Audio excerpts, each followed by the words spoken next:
Hello.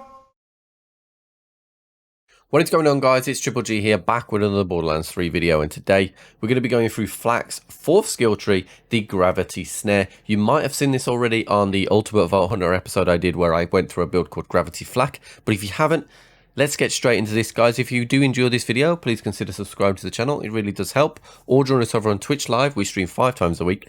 Otherwise, let's get straight into this. So, Gravity Snare. Flak tosses up a trap that knocks up and temporarily stuns nearby enemies. After being deployed, the trap periodically continues to knock up and stun enemies for a duration. While standing near the trap, you can press your button to retrieve, and you can pick up the trap, which will refund a portion of the remaining duration. Now, one thing I will point out straight away, guys, is this doesn't do damage.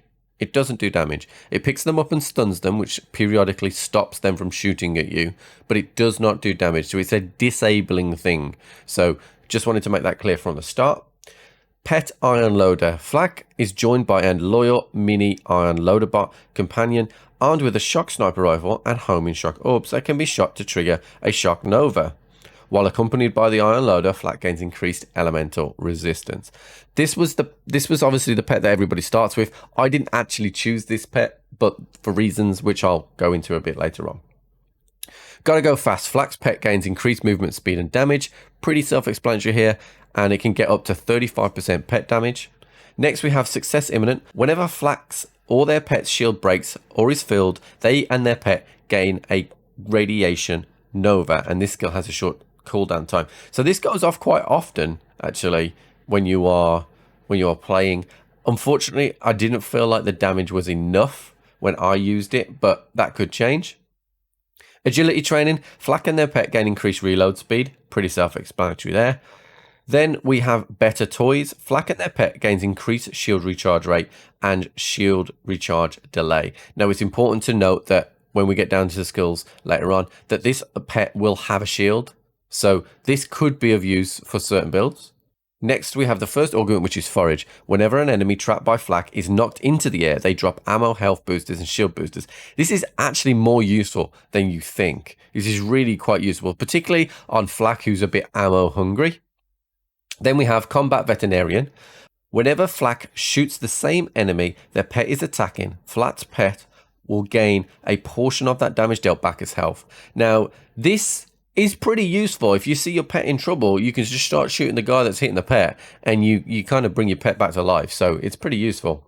Then we have Throat Ripper, which is a hunter skill. Flak's pets attack have a chance to score a critical hit, dealing increased damage.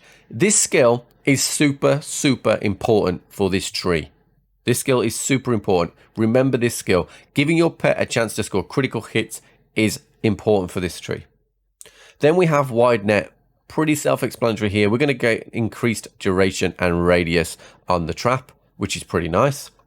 And just a side note on that, actually, the radius is huge. Absolutely huge. Then Lethal Forfeit authorized. Whenever Flak's loader pet would go into fight for your life, it turns into an exploder, dealing increased damage to all nearby enemies. It will literally run over and just blow up like an exploder. It's really good. It's really good. It's fun. It's fun. That's all I can say. It's fun. Then we have Take This. Flak's pet gains a copy of Flak's shield. So you can give him a stopgap and give him immunity. You can give him a frozen heart and make him freeze enemies around. So this skill is really good. I really enjoyed this one, particularly with the stopgap, which is a shield that we use with Flak a lot. It really does keep your pet alive. Really good skill. Then we have Bull Loader. Flak's Iron Loader is upgraded to a Bull Loader, discarding a sniper rifle and equipping a shotgun. Flak's Bull Loader also gains increased damage resistance and a powerful roundhouse melee attack, which is actually really good. While accompanied by the Bull Loader, Flak's shield capacity is increased. Whenever Flak issues an attack command, the Bull Loader briefly turns into a bulldozer and charges at the enemy and knocks them up. Now, obviously, this doesn't work on all enemies, but the roundhouse melee attack is very cool to see and deals a decent amount of damage. Next up, we have Trap Card. If Flak would go into fight for your life, while their trap is readied, so it needs to have a charge in it, they will automatically throw a trap at the enemy that downed them. So it basically immobilizes that enemy for you. So, for example, if they were hiding behind cover, it would pick them up so you could shoot them while you're in fight for life. I didn't feel like, with the fact that Gravity Snare doesn't actually do damage, this was worth taking, in my opinion. Then we have Monkey Do. Flak's pet gains increased critical hit damage. Whenever Flak's pet score a critical hit, Flak's next shot deals bonus damage based on their weapon damage. So remember what we said earlier. We're giving the Flak's pet a chance to critical hit. And when it does, it gives us bonus damage of 70% for weapon damage. It's really good. So it really synergizes really well. This is probably the second best skill in the tree. There's one better than this. This skill is brilliant. It goes off all the time, but it's the second best skill. Next up, we have Woolly Armor, which, while Flak shields are full, their pet gains damage reduction of 75%, which is really good if you're using like an action skill stopgap or something like that. Really nice.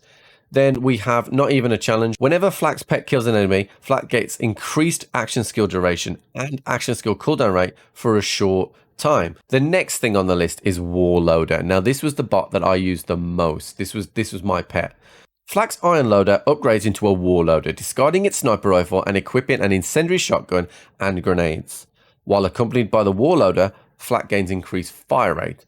When Flak issues an attack command, the Warloader unleashes a barrel of missiles at the target. Let's get this one thing straight. These missiles absolutely bang. So that was the main reason I had it. The second is in an incendiary shotgun. The shotgun can crit with more pellets. Great.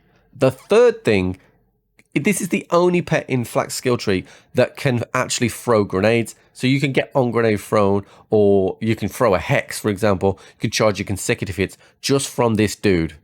Amazing. Top pick in my opinion.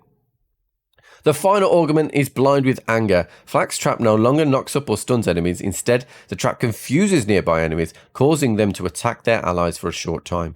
Once deployed, the trap continues to periodically confuse enemies for the duration. In my opinion, this is the best augment. The Forage one for dropping ammunition is great, but this is the best augment. Now, there are some caveats to this. This will completely immobilize most enemies. Valkyries and above bosses, it will not confuse those, but anybody else it will confuse, completely immobilizing the battlefield. However, one thing to note, when you have immobilized them, weapons that chain or track, like the Plague Bearer, the Reflux, the Brainstormer, they don't recognize those enemies as enemies, so they won't chain between them and they won't track them. So if you're going to use this skill, you're going to have to think of different weapons to use if you use those currently. Next up, hands down the best skill in the tree, in my opinion, Fuzzy Math. Whenever Flak or their pet scores a critical hit, which we're doing all the time, a portion of Flak's and their pet's shield are restored. Now remember, nobody in their right mind goes down and specs Flak without getting Megavore. So we're going to be doing critical hits off bodies, off heads, and then we are going to get 12 or 15% at max shield restoration all the time. It basically works the same way as if you're a Zane player and you're constantly firing at an enemy. As long as you're constantly critting, you can't be killed. It's brilliant. It's the best skill in the tree, in my opinion. Next up, we have Keep Them Safe. Whenever Flak issues an attack command, if Flak or their pet's shield is less than half full, a portion of Flak and their pet's shields are restored, and this shield has a short cooldown. So a pretty cool one here. So like you can issue an attack command and you can get some shield back. Not one for me. And then Capacitance. This is insane. Whenever Flak activates their action skill, they gain an increased shield capacity for a short time and immediately recharge their shields. This skill has a short cooldown. So I can see this skill, this capstone, you could go down this tree, but actually not using the gravity snare and using your rack attack. Think about this for 1 second. Every time you fire your rack attack, no matter where it is, like, you know, where your shield is, how much shield you might got, you might not even have shield, you instantly get double your shield capacity for 16 seconds. So you have a 40,000 transformer, it's going to go to 80,000 instantly. It's amazing. It's really good. So this tree is obviously mostly about survivability, particularly as the action skill doesn't actually do damage. However, if you combine some of these really good skill points with, say, the orange tree, which is what I did for my gravity flak build, you can come up with an absolute beast that will never get downed and will also do a ton of damage. Guys, that's it for the walkthrough of this 4th skill tree. If you have enjoyed this video, please consider subscribing to the channel or join us over on Twitch. We stream 5 times a week. And otherwise, catch you on the flip.